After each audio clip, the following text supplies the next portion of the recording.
1 year ago, PewDiePie started to draw and the internet virtually exploded. This is what you can learn from PewDiePie drawing for over a year.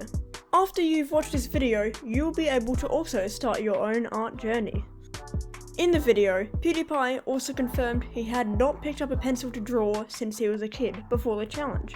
He did have photoshopping skills and a kind of graphic design background, but he didn't really have any technical drawing skills at all. So, how do you go from not drawing once for over 25 years to drawing daily?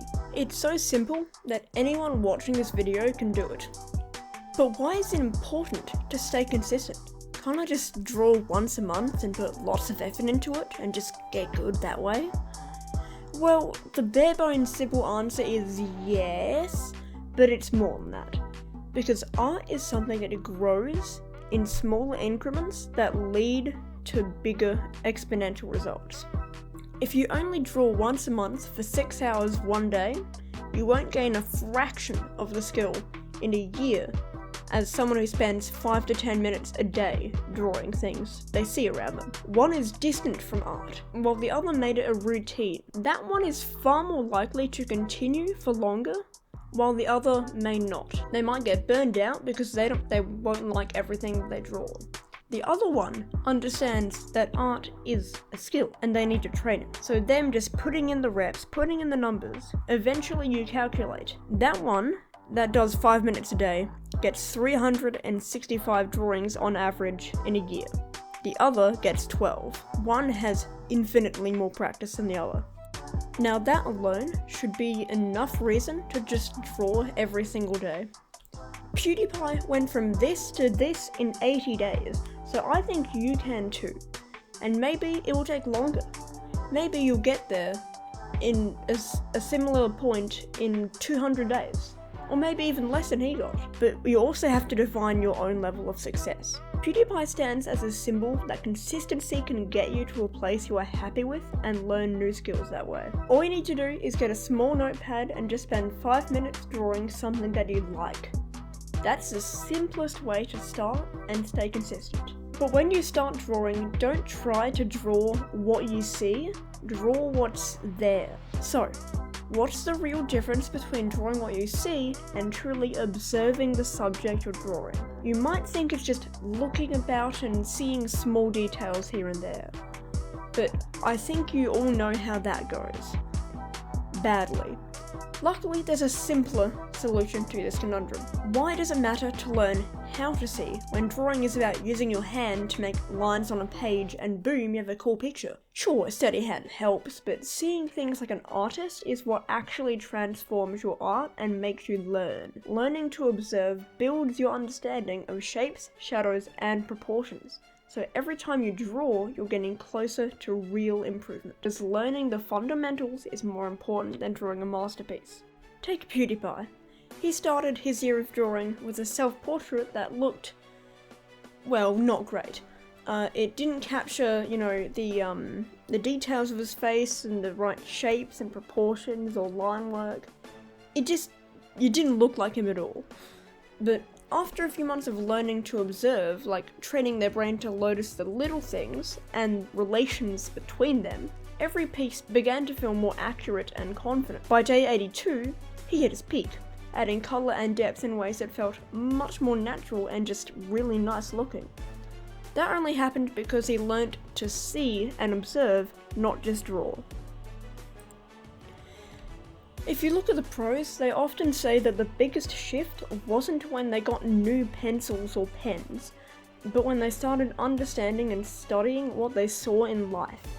Just think of any artist you admire. It's not about what Photoshop brush pack they use, it's about how they capture what's right in front of them or what they're trying to draw. Just look at any famous artist that you like.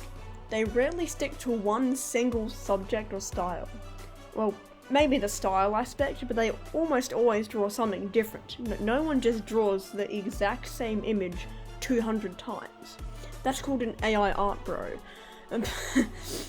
They push themselves by trying new things, and each attempt makes them better than the last. Whether it looks better or not isn't the point. Every time they do it, they've learned more than they had learned before. Breaking out of your comfort zone is what lets you grow in ways that you would not expect.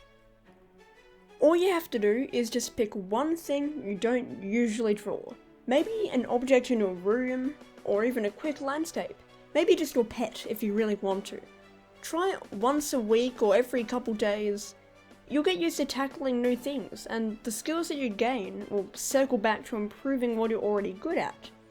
It could even be as simple as just trying a different angle of like a scene you've already made, and then just make the composition more dynamic and just experiment with that. But what if you're just working day in and day out to get good at art, but you're doing it all alone? Does sharing your experience with others make a difference at all? How does getting a friend to see my crappy fan art make me a better artist? Isn't art a solo thing where you just grind away and improve alone and study in the dark at like 10 o'clock at night? Well, it can be, but having other people around, whether it's friends, family, or an online community, adds motivation. When people cheer you on or just see your work, you're more likely to stick with it and feel proud of the progress you make along the way. Plus, you can get feedback more easily. If you've been sitting on a drawing for hours, the image kind of melts into your brain, and you lose sight of the big picture. Getting a second pair of fresh eyes can make all the difference in the world.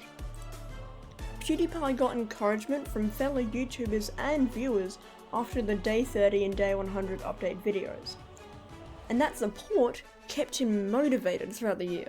It's easy to lose steam when you're on your own, but when others recognize your growth and help you get better and see, your progress and all that stuff, it boosts your confidence. Seeing the journey reminded viewers that anyone can learn with dedication. Think about it. Most creators that you admire didn't make it alone. Communities form around shared interests, giving everyone motivation to keep going. Feedback, even simple encouragement, can be the fuel that keeps your artistic spark going. Share your work. It might even be just a quick sketch or something, a little mock-up. Find an online community or post to friends or family. The feedback might surprise you. And it's going to remind you that improvement is about the journey, not the final product. Ah yes, motivational quotes. Very fun. After some time, PewDiePie wanted to spice up his drawing experience. Things were getting repetitive, so he switched things up by going digital, and even picked up a few how to draw books along the way. Did switching change his art for the better? But why bother with new tools or even how to draw books? Isn't it all about skill, no matter what you use? Well, yes. But new tools and resources like trying out a brush pen, for example, or diving into a drawing book, it gives you a new way of doing things and can add more, skill to your toolkit. These fresh challenges make you think differently about things like line work and shading and colour, helping you level up faster than just sticking to one tool. Throughout the year, PewDiePie experimented with tools like brush pens, which taught him about line thickness and depth, and later he also transitioned to digital art on an iPad, facing a new learning curve that kept him on his toes. But he also grabbed a few art books around day 300, specifically to go deeper into perspective and anatomy. Studying these books gave him a solid foundation for his work and gained a new sense of structure and precision. By mixing things up, each tool and book helped him to grow and see his own art in a new way. Now, he doesn't see much, difference right now, but that's also because he's only just recently gotten those books.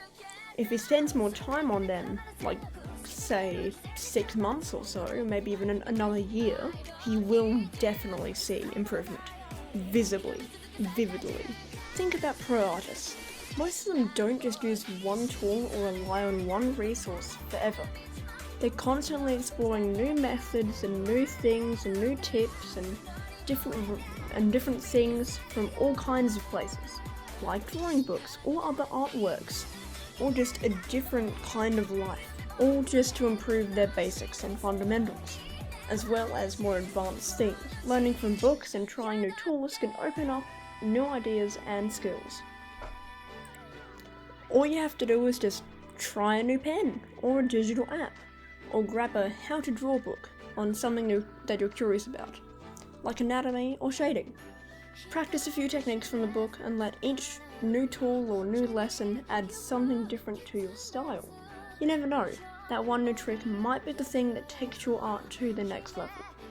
PewDiePie's art journey proves that building up your style and tweaking it because you see little things and other images, it adds a whole new side to your art, layering other things that you like into your own one. So what happens if I put Springtrap through that same experiment? Picture this, Springtrap as a demon slayer, a JoJo character, or even from the Powerpuff Girls. Each style transforms his vibe, just like how different tools and techniques brought out new layers in PewDiePie's art. Ready to see some serious transformations? Watch as I draw Springtrap in 8 completely different styles. Click on the video in the middle to check it out.